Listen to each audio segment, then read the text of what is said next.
म्हणून आज ज्ञान हे भंडार ज्ञानाचं आपल्या माऊलीकडे आहे. जीवनामध्ये ना आपण जोपर्यंत आपण आहेत व्यवस्थित तोपर्यंत तीर्थयात्रा कराव्यात, तोपर्यंत अन्नदान करावं, जे काय करायचंय तोपर्यंत आधीच करा. मी आधीच सांगितलं, मरणापूर्वी सावध व्हावे, आपले स्वहित साधून घ्यावे, जन्म घालू नये वाया, दिव्य म्हणावी तीच काय.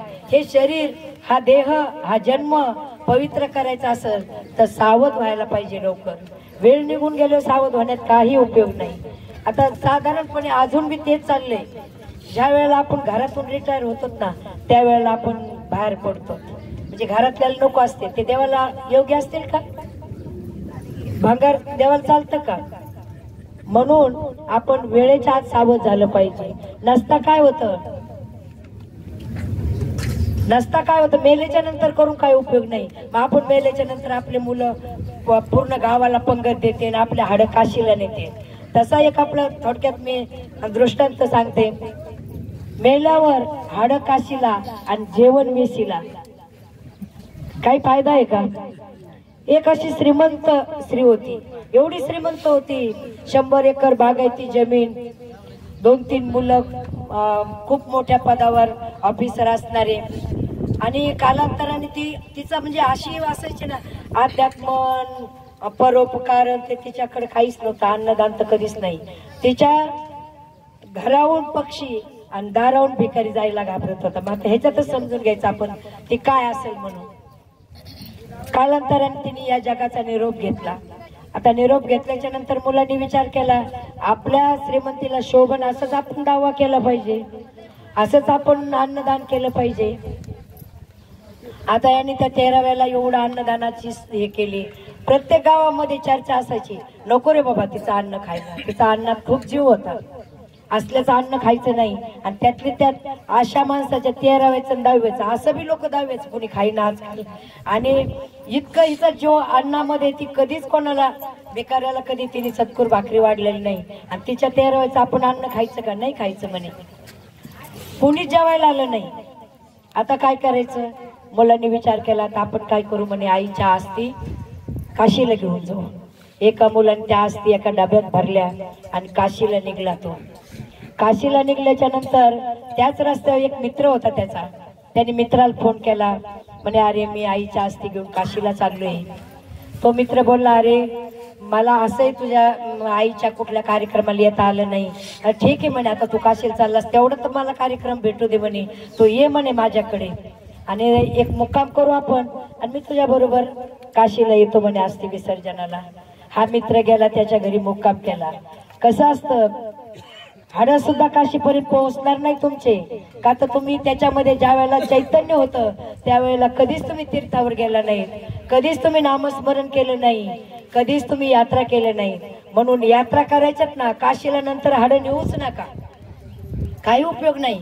हेच हाडं तुम्ही कुठंतरी तीर्थात नेऊन भुचकळून आणा. हेच हाडं जोपर्यंत त्याच्यामध्ये चैतन्य आहे तोपर्यंत तुम्ही वारीत जा, साधू संतांच्या संगतीत जा. तो मित्र त्या मित्राकडे गेला मुक्कामाला. आता योगायोगाने त्याची बायको अशी होती ना, कोणी पाहुणा घरी आला त्याची बॅग चापायची आणि माल काढून घ्यायचा. आता तो मित्र काय, हे मित्राला म्हणेल का तुझ्या घरी आलो मी, माझं माल गेला कुठं म्हणून? कधीच म्हणणार नाही. मग तो आला मित्र, त्या आगत स्वागत झालं, चहा पाणी झालं. तो घरचा जो मालक होता तो म्हटला, चल मित्र आपण आता थोडं फेरफटका मारून येऊ. गेले, फेरफटका मारूस तो रिनी ते सगळं चापलं. त्या डब्यामध्ये आईच्या अस्थी आणलेल्या होत्या. तिने असं वाजून पाहिलं, एवढ्या गडबडीत कशाला उघडायचंय, माल भरपूर आहे. उचलला डबा, कपाटात ठेवला. डबा कपाटात ठेवला. हे फिरून आले, जेवण बिवणं केले. आता उद्या लवकर निघायचं आपल्याला म्हणून लवकर झोपले. सकाळी उठले, दोघं मित्र निघले, काशीमध्ये जाऊन पोहोचले. ब्राह्मण शोधलाय, आम्हाला आईच्या अस्थी विसर्जित करायच्यात म्हणून त्या ब्राह्मणाने पूजा बिजा मांडली. म्हणे द्या म्हणे अस्थी द्या. म्हटल्याच्या नंतर यांनी याची बॅग उघडली, अस्थीचा डबाच नाही. आता ह्याला पण विचार पडला मित्राला कसं सांगू म्हणून.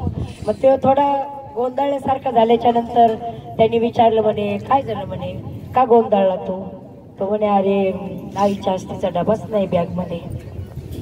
हा लांब गेला आणि फोन लावला बायकोला फोन लावला म्हणे तू माझ्या मित्राच्या बॅग मधला डबा काढलास का म्हणे. त्या बायकोने काय म्हणे असला दलिद्री मित्र घरी बोलवलाय म्हणे, त्याने हॉटेलमध्ये काही खाल्लंय आणि ते हाड डब्यात भरून आणले, तर ते हाड डब्यात घेऊन आलाय म्हणे तुमचा मित्र. तो बोलला ठीक आहे म्हणे, डबा कुठे, मी नालीत फेकला म्हणे. तो म्हटला अरे चांडाळणी, ते हाड कशाचे नव्हते म्हणे, ते माझ्या मित्राच्या आईच्या आस्ती होत्या म्हणे. गेल्या का असते काशीला, कशा जातील, कारण त्या हाडाने चैतन्य होतं तोपर्यंत त्याला कधी गंगेच्या पाण्याचा स्पर्श झाला नाही. म्हणून जिवंत आहेत तोपर्यंतच तीर्थयात्रेत जाऊन स्नान करून या, आपला देह पवित्र करून या. नंतर हाड काशीला आणि जेवण वेशीला काही फायदा नाही त्याचा. जीवनामध्ये संगत करा, साधना करा, नामस्मरण करा. जीवन खूप अनमोल आहे, या जीवनाचं वाटोळ करू नका. संगत तर तुम्ही कधीच वाईटाची धरू नका. संगतीचे अनेक फायदे जीवनामध्ये. तुम्ही ज्याच्या संगतीत जातात तसंच बनतात. जर एवढी पॉवरफुल संगत आहे मग वाईटाची का करायची, चांगल्याची का करायला नको. म्हणून संगत चांगल्याची केली पाहिजे आणि जीवन आपलं सार्थकी लावलं पाहिजे. जीवनामध्ये अनेक अशा गोष्टी आहेत घेण्यासारख्या का त्या आपण त्याच्यापासून खूप बाजूला गेलेलो आहोत. आणि संतांच्या संगतीत गेलो तर ते आपल्याला मार्ग दाखवतात. किती सोप्या भाषेत संतांनी आपल्याला मार्गदर्शन केलेलं आहे. पण तिथपर्यंत जाणं आपलं गरजेचं आहे का नाही. आपला विश्वास असा दृढ विश्वास पाहिजे, एकनिष्ठ भाव पाहिजे आपल्या देवावर. का देव आपल्याला पावत नाही हो. साधू संतांना किती संकटाच्या वेळेला देव पावला नाही, मग आपल्याला पावणार नाही का. आपला एकनिष्ठ भाव नसतो म्हणून देव आपल्याकडं म्हणजे येत नाही म्हटलं तरी चालेल. का तर तुमचा विश्वास नाही. विश्वास असला पाहिजे. आपण पाहिलं जनाबाईचे उदाहरण पाहिले, आपण सखूबाईचे पाहिले. आपण नाही होऊ शकत का सखूबाई जनाबाई, होऊ शकतो. आपण असे अर्थ हाक मारली पाहिजे. कोण कहता है भगवान आता नहीं, द्रौपदी के जैसे बुलाते नहीं. कौन कहता है भगवान खाता नहीं, शबरी के जैसे अब खिलाते नहीं. का तर आपला भाव दृढ नाही, एकनिष्ठ नाही भाव. आपला एकनिष्ठ भाव असला ना आपोआप भगवंत आपल्या संकटाच्या वेळेला धावून येतो, आपल्याला मदत करतो. असे अनेक उदाहरणं आहेत. आता आणि देव काय करतो, देव म्हणजे परीक्षा पाहिल्याशिवाय कोणाला म्हणजे प्रसन्न झालेलं नाही देव. आपण एवढ्या साधू संतांना सहजासहजी देव मिळालेत का. आपण तेवढ्या ह्याला टिकणार आहोत का परीक्षेला. आणि जो परीक्षेत टिकतो ना तोच म्हणजे भगवंतापर्यंत पोहोचलेला आहे. म्हणून आपला एकनिष्ठ भाव पाहिजे. एकनिष्ठ भाव असेल तर देवाला यावंच लागतं.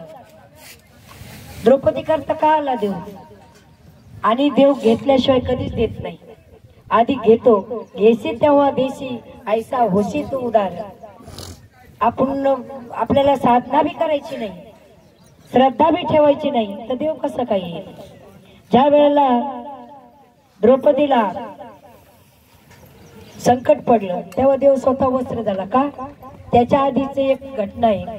आता द्रौपदी सख्खी बहीण नव्हती देवाची, सुभद्रा देवाची सख्खी बहीण होती. एक वेळा देवानी आपलं उद्धवानी विचारलं भगवान श्रीकृष्णाला, भगवंता तुम्हाला द्रौपदीच का आवडती, सुभद्रा का आवडत नाही तुम्हाला. तेव्हा देवाने प्रात्यक्षिक करून दाखवलं. चला म्हणे आपण सुभद्राकडे जाऊ म्हणे. आणि गेले. तिथे गेल्याच्या नंतर देवाने असे फळं वगैरे मांडलेले होते. तिथं एक सुरी होती. देवाने काय केलं, बोट कापून घेतलं. बोट कापून घेतलं आणि सुभद्रेला बोलले म्हणे, सुभद्रा माझ्या बोटातून खूप रक्त येतंय, माझ्या बोटाला बांधायला चिंदी आण म्हणे. सुभद्रा ज्या कपड्याला हात लावत होती तो कपडा किमती वाटत होता तिला. कसा फाडू, हा किमती कपडा आहे, कसा फाडू, हा कपडा किमती आहे. तिने कपडा फाडलाच नाही. आणि तिथून भगवान श्रीकृष्ण आणि उद्धव घरातून बाहेर पडले. हे रस्त्याने चाललेले तिकडून लांबूनच द्रौपदीने पाहिलं. का भगवंताने हात का पकडलाय. धावतच आली म्हणे, भगवंत काय झालं म्हणे हाताला, काय झालं. आणि सांगायच्या आधी भरजरी शालू द्रौपदीने फाडला. आपण नेम म्हणतो, चिंदी बांधते द्रौपदी हरीच्या बोटाला. तिने विचार केला का हा आपला शालू भरजरी म्हणून. त्या एका चिंधीची किंमत भगवंतानी कधी पोहोचत केली. त्यावेळेला ज्या वेळेला द्रौपदीचं वस्त्रहरण होत होतं. आणि काय होतं, आपण कधी संकट पडलं का याला बोलवतो, त्याला बोलवतो, त्याला बोलवतो, आणि मग थकल्याच्या नंतर देवाला बोलवतो. द्रौपदीने डायरेक्ट भगवंताला तिने सुद्धा आधी भीष्माचार्याकडे पाहिलं, इकडं धर्माकडे पाहिलं, भीमाकडे, सर्वांकडे पाहिलं. सगळ्यांनी खाली माना घातल्या. त्यावेळेला तिने विचार केला आता आपल्या मदतीला दुसरं कोणीच येणार नाही. तेव्हा तिने 10 वर 1 कृष्णा सत्वरी त्यावेळेला मग भगवंत आले. भगवंताने सांगितलं मी तुझ्याच जवळ होतो, पण तू फार मला द्वारकेला पाठवलंस म्हणून मला यायला उशीर लागला. ती चिंधी द्रौपदीने बांधलेली इथं उपयोगाला आली. असा दुसरा एक दृष्टांत आहे. ज्या वेळेला दुर्वास ऋषी गंगेमध्ये स्नान करत होते कौपिनवर, आणि पाण्याच्या ओघाने त्यांची ती कौपिन वाहून गेली. आता पाण्याच्या बाहेर कसं काय यायचं. अंतरी द्रौपदीने जाणलं, द्रौपदी वरच्या बाजूला स्नान करत होती. द्रौपदीने जाणलं का ऋषी काहीतरी संकटात आहेत. त्यावेळेला द्रौपदीने तिची साडी सोडायची आणि पाण्यात ते कपडा टाकायची. आणि मग असे कपडे त्या दुर्वास मुनीच्या जवळून वाहून चाललेले होते.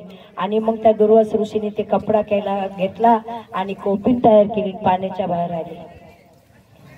ज्या वेळेला दुर्वास ऋषी पांडवाकडे वनवासात असताना जेवण मागायला आले होते. आता दुर्वासाला अन्न किती लागत होतं माहित होतं, आणि हे तर वनवासामध्ये होते. त्यांना भगवान श्रीकृष्णाने अक्षय थाळी दिली होती.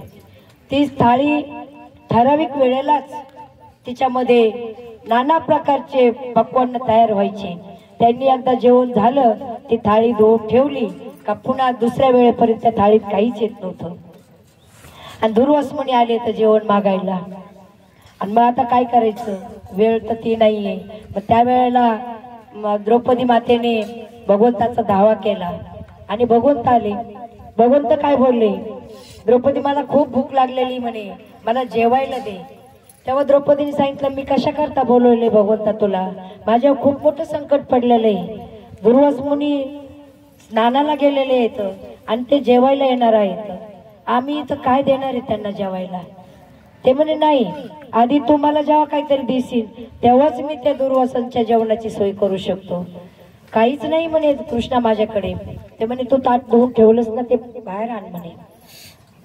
त्या ताटाला एक भाजीचं पान चिकटलेलं होतं. ते भाजीचं पान भगवंतानी खाल्लं.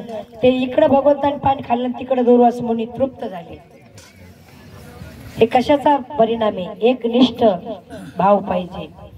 म्हणून आपण एकनिष्ठ भाव ठेवला पाहिजे. अनेक आता प्रल्हादानी म्हणा, ध्रुव बाळांनी म्हणा, त्यांचा म्हणजे दृढ भाव होता. शंका आली ना, शंका आल्याच्या नंतर काही जीवनामध्ये नाही. संशयाने थोर अनेक पाप नाही गोर, विषयाची वाघोर प्राणी अशी. संशय आला का मग काहीच नाहीये. त्याचे एका गुरुने एक ताईत दिलं होतं एका शिष्याला तरुण जाण्याकरता. म्हणे तुला गंगा पार करायची ना, तुला मी एक ताईत देतो म्हणे.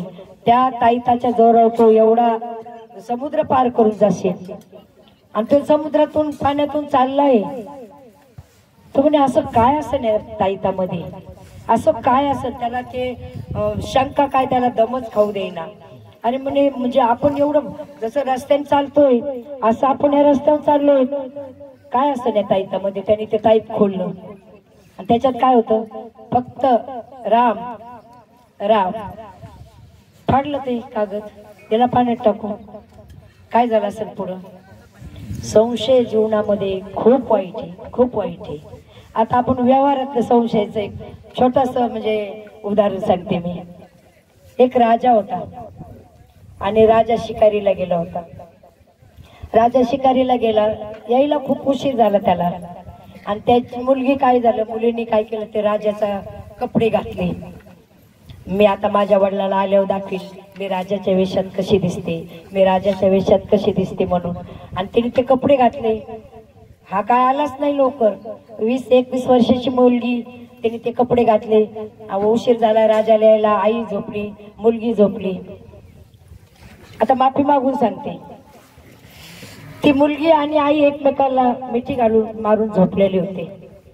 या मुलीने पुरुषाचे कपडे घातले होते, राजाचे कपडे घातले होते.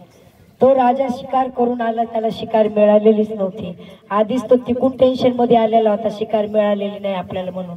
आणि आता आपल्या पत्नीने परपुरुषाला मिठी मारून झोपली. त्याला एवढं म्हणजे क्रोध अनावर झाला आणि जशी तलवार काढली, त्याचा पहिला घाव बायकोवर घातला, दुसरा घाव मुलीवर घातला. गत प्राण झाले त्या मुलीला. तेवढ्यात एक माणूस तिथं आला, म्हणे राजेसाहेब काय केलं तुम्ही? राजा बोलला, मी योग्यच केलंय, मी जे केलं ते योग्य केलंय. मी शिकारीला गेल्याच्या नंतर माझ्या बायकोने असं वागावं का, वागावं का म्हटल्याच्या नंतर त्या आलेल्या माणसाने ते तोंडावरचं पांघरून काढलं आणि पाहिलं काय समोर, स्वतःची मुलगी आणि स्वतःची बायको. राग किती वाईट आहे, संशय किती वाईट आहे. म्हणून संशय कधी जीवनामध्ये नसावा. संशयाने अनेक असे महान तपस्वी, महान ज्ञानी वायाला गेलेले आहेत. कधीही माणसाच्या मनात संशय आला नाही पाहिजे आणि संशयाने दुसऱ्याकडे पाहिलं नाही पाहिजे. जीवनामध्ये भगवंताकडं कधीच काही मागू नका, कधीच त्याच्या जवळच मागू नका. मागायचं झालं तर भगवंतालाच मागा. पण आपलं काय असतात, आपल्या एवढ्या मागण्या असतात, आपण एक हारण एक नारळ पुढे मागतो आणि सगळ्या ब्रह्मांडाच्या मागण्या मागतो. देईल का तो तुम्हाला? बरं काही वेळेला परीक्षा पाण्याकरता ते पण देईल तो, पण त्याचा उपयोग नाही. नश्वर कधीच मागू नका. मागायचं झालं तर देवच मागा. ज्या वेळेला महाभारत संपलं आणि भगवान श्रीकृष्ण आता द्वारकेला निघले, तर त्यावेळेला भगवान श्रीकृष्ण कुंती मातेकडे येतात आणि कुंती मातेला म्हणतात, आत्या बुवा माग काहीतरी, आता आयुष्य तुझं खूप घडतर प्रवास झालेला आहे, तू माग माझ्याकडे काहीतरी. आता त्यावेळेला कुंती माता बोलते, भगवंता तुला द्यायचं झालं ना तर मला दुःख दे. दुःख दे म्हटल्याच्या नंतर भगवान श्रीकृष्णाने आश्चर्य व्यक्त केलं, म्हणे आयुष्यभर दुःखच भोगत आलीस बुवा तू, म्हणे तू काहीतरी माग. त्यावेळेला कुंती मातेने सांगितलं, भगवंता तू ज्या वेळेला आम्हाला दुःख लागल तेव्हा तू आमच्या जवळ होतास. आता सुख आलं म्हणून मी काय तुझ्याकडे राज्य मागू, धनदौलत मागू, कारण तू आता लांब चाललायस. आणि मी जर ऐश्वर्यामध्ये गुंगले तर मी तुझी आठवण करणार नाही. एक अभंग आहे पहा, दुःख में स्मरण सब करे, सुख में करे ना कोई, जो सुख में स्मरण करे तो दुःख काहे को होय.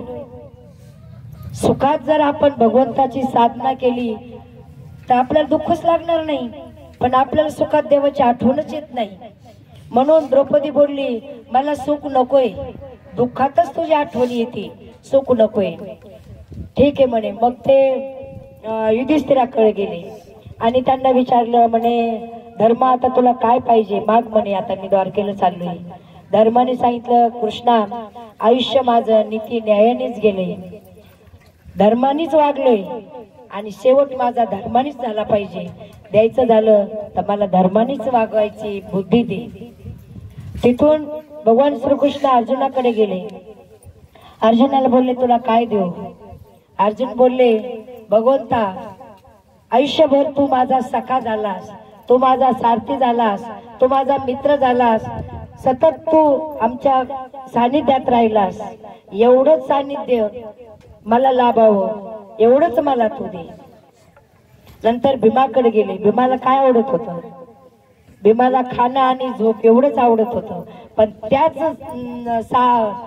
योगाने त्यांनी मागितलं, म्हणे भगवंता तुला द्यायचं झालं तर मला जेवतानी झोपतानी तुझं स्मरण झालं पाहिजे. ते म्हणले नाही बाकीचे काही, जेवतानी आणि झोपतानी तुझं स्मरण झालं पाहिजे.